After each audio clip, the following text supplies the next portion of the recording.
Comment traiter les TOC en EFT? Bonjour à toutes et à tous, bienvenue dans cette vidéo. Je suis David Vigneron, je suis formateur en hypnose clinique, formateur en EFT, par ailleurs infirmier diplômé d'État. Donc nous allons parler des troubles obsessionnels compulsifs, les TOC qui déclenchent bien souvent des pensées dérangeantes, évidemment qui sont aussi intrusives, répétitives, incontournables et qui causent une forte anxiété. D'ailleurs, on va parler forcément de cette anxiété. Vous pouvez vous abonner à cette chaîne YouTube. Pour cela, cliquez sur le bouton s'abonner et activez la cloche de notification pour être informé lorsque je sors de nouvelles vidéos. Je vais vous donner quatre techniques pour traiter les TOC grâce à l'EFT et je vais évoquer également le cas d'une consultante que j'ai accompagnée. Allez, on y va, c'est parti. Je vous incite d'ailleurs aussi à prendre des notes parce que ce que je partage avec vous ici, c'est du contenu et j'espère que vous allez l'utiliser le mieux possible.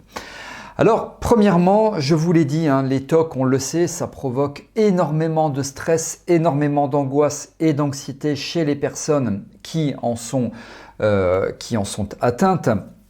Alors, forcément, ça veut dire que vous devez gérer le stress, vous devez leur apprendre à gérer leur stress. Et c'est vrai qu'il y a 1001 méthodes qui existent pour gérer le stress, la cohérence cardiaque, la sophrologie, l'hypnose, les ancrages, etc.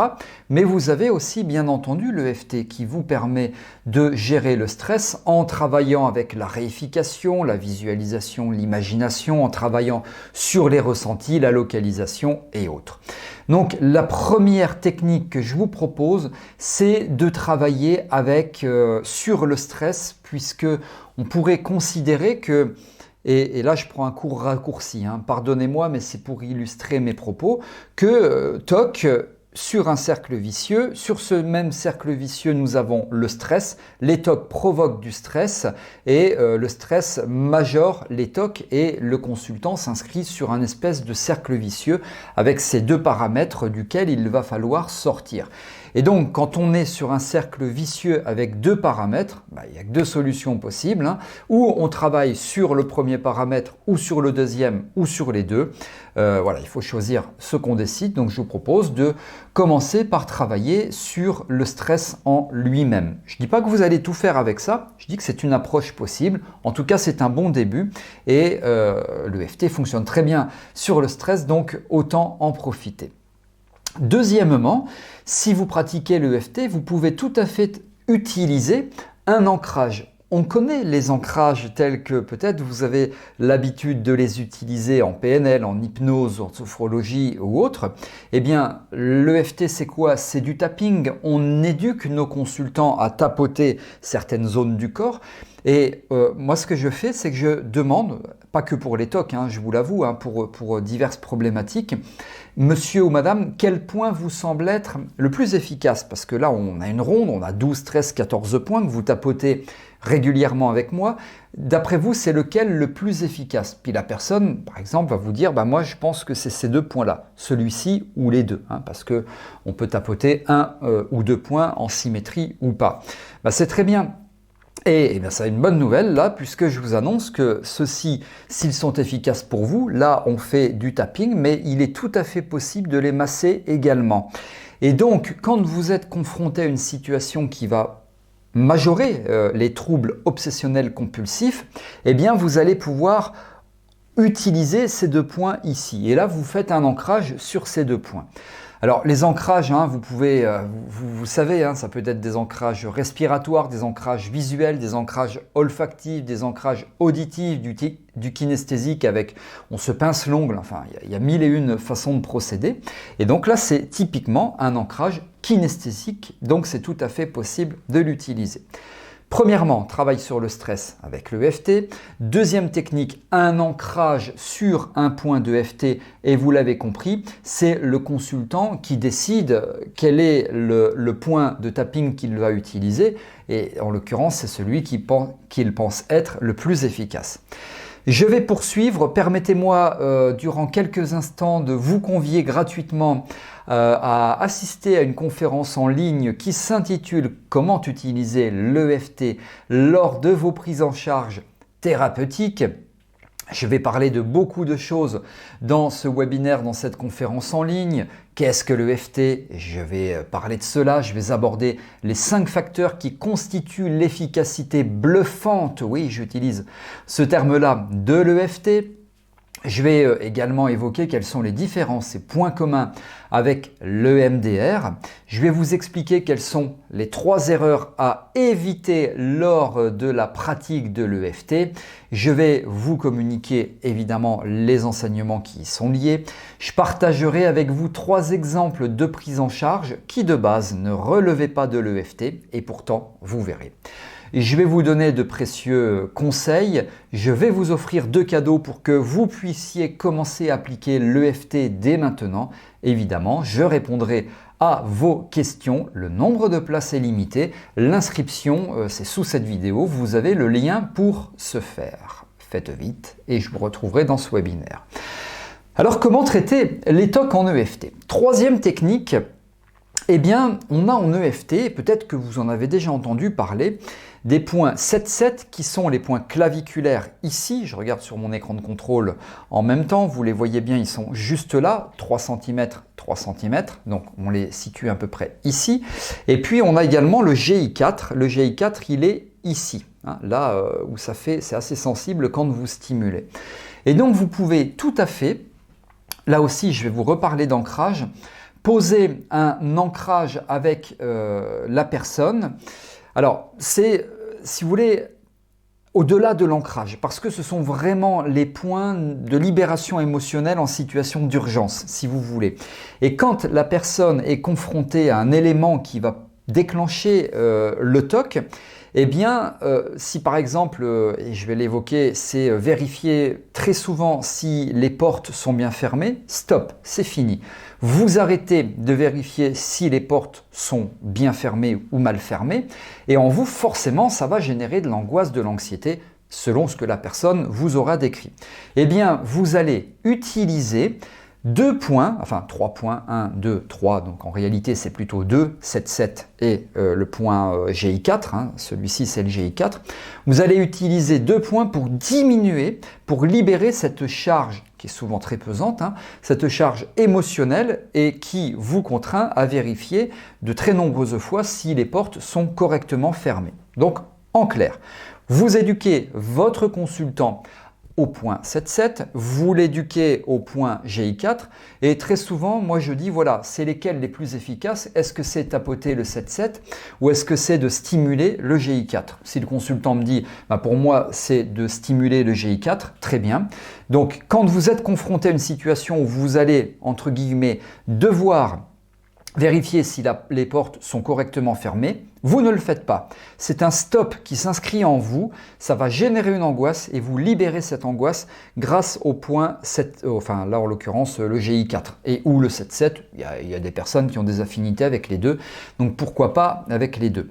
Tout cela c'est pour se déshabituer tout en provoquant de la sérénité chez la personne, hein, parce qu'il y a vraiment une habituation qui s'est installée en elle, habituation parce que j'ai l'habitude tous les jours de vérifier 200 fois si les portes sont correctement fermées, changement d'habitude. Le changement d'habitude est un grand stresseur pour l'homme, alors imaginez dans un contexte de TOC, et donc là il faut vraiment aider la personne avec l'EFT, GI4 et ou 7-7 pour la déshabituer, pour désengrammer ce qu'elle avait vraiment engrammé en elle.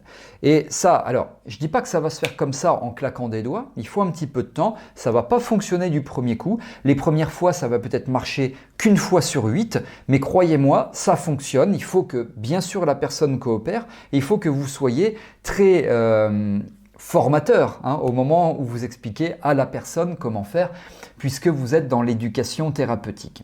Alors, je vous avais peut-être dit que je vous donnais 3 techniques, mais en fait, je vais vous en donner 4. Je ne sais plus ce que je vous avais dit, mais peu importe. Et donc, la 4e, eh bien, c'est la futurisation positive. C'est-à-dire que quand la personne s'imagine dans l'avenir, hein, parce qu'on est sur de la futurisation, confronté à une situation de TOC et que c'est du stop sur le TOC, hein, sur les habitudes, eh bien, qu'est-ce qui se passe en elle? Donc, on va lui demander de s'imaginer tout ce qui se passe et on va la faire tapoter, les rondes, hein, les 14 points, le GI4, les 7-7, etc. On va la faire tapoter par rapport à ce dont elle l'anticipe. Moi, quand je m'imagine que je vais plus pouvoir vérifier les portes, quand je m'imagine que je vais plus pouvoir nettoyer par terre, etc., etc., selon les TOC, voilà ce qui se passe en moi, très bien, on tapote. Et vous imaginez que vous ne vérifiez plus 200 fois si les portes sont ouvertes ou fermées. Vous imaginez que vous ne vous lavez plus les mains 180 fois par jour, etc., jusqu'à ce que mentalement, en termes d'anticipation, ce soit acceptable. Pour que la réalité intérieure, le mental, à un moment donné, se transforme en réalité extérieure. Et la réalité extérieure, c'est ce que l'on appelle la réalité, tout simplement. Donc voilà ce que vous pouvez lui proposer. C'était la 4e technique. Alors, je parlais de portes mal fermées.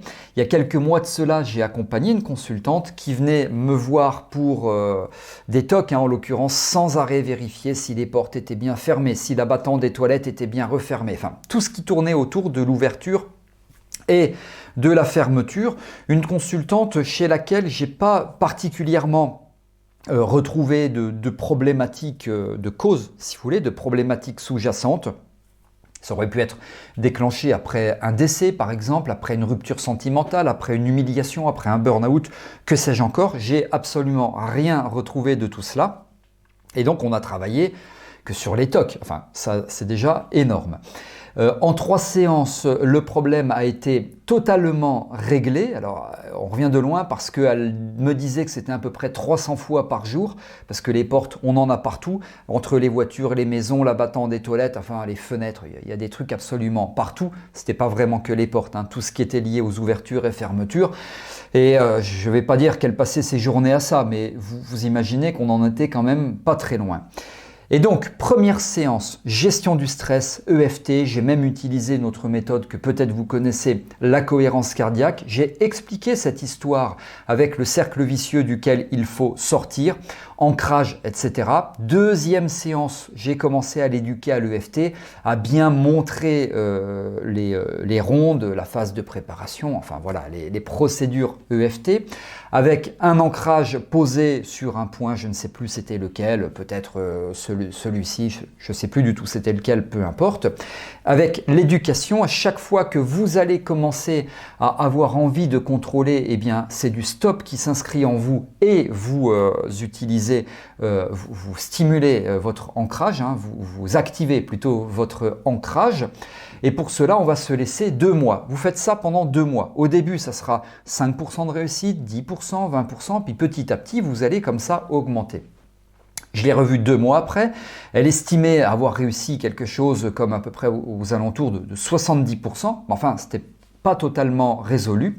Et en 3e séance, on a totalement finalisé le travail et j'ai fait également une petite séance, non pas d'hypnose, mais de visualisation, mais qui était assez rapide, allez, je vais dire à la louche comme ça, en à peu près un quart d'heure, et puis surtout beaucoup d'EFT pour nettoyer tous les résidus. Et j'ai reçu un mail 1 mois ou 2 après pour me dire que c'était complètement réglé. Elle avait beaucoup travaillé aussi seule en EFT. Alors 3 séances, mais vous l'avez compris, hein, si vous faites le calcul avec ce que je viens de vous expliquer, s'agissant des timings, on est à peu près globalement sur du 4 ou 5 mois d'accompagnement. Mais bon, c'est une personne qui était suivie par un psychiatre depuis des années, je ne me souviens plus depuis combien de temps exactement, pour lesquels il n'y avait pas de suivi, pour lesquels il n'y avait pas de résultats, ou très peu de résultats. Et là, vous voyez qu'en 3 séances, j'aurais pu faire 4 ou 5 séances, mais c'est une personne qui était très motivée, qui s'autonomisait très rapidement. Et donc, j'ai compris qu'elle pouvait travailler chez elle relativement correctement. Et c'est ce qu'on a fait. Et en 4-5 mois, ça a été réglé. Donc voilà, hein, c'est quand même des accompagnements qui, au bout du compte, s'avèrent spectaculaires. Voilà ce que je souhaitais vous expliquer ici. Si vous avez aimé cette vidéo, vous pouvez liker en cliquant sur le pouce bleu. Inscrivez-vous au webinaire. Merci de m'avoir écouté. Je vous donne rendez-vous pour de prochaines vidéos. À très bientôt.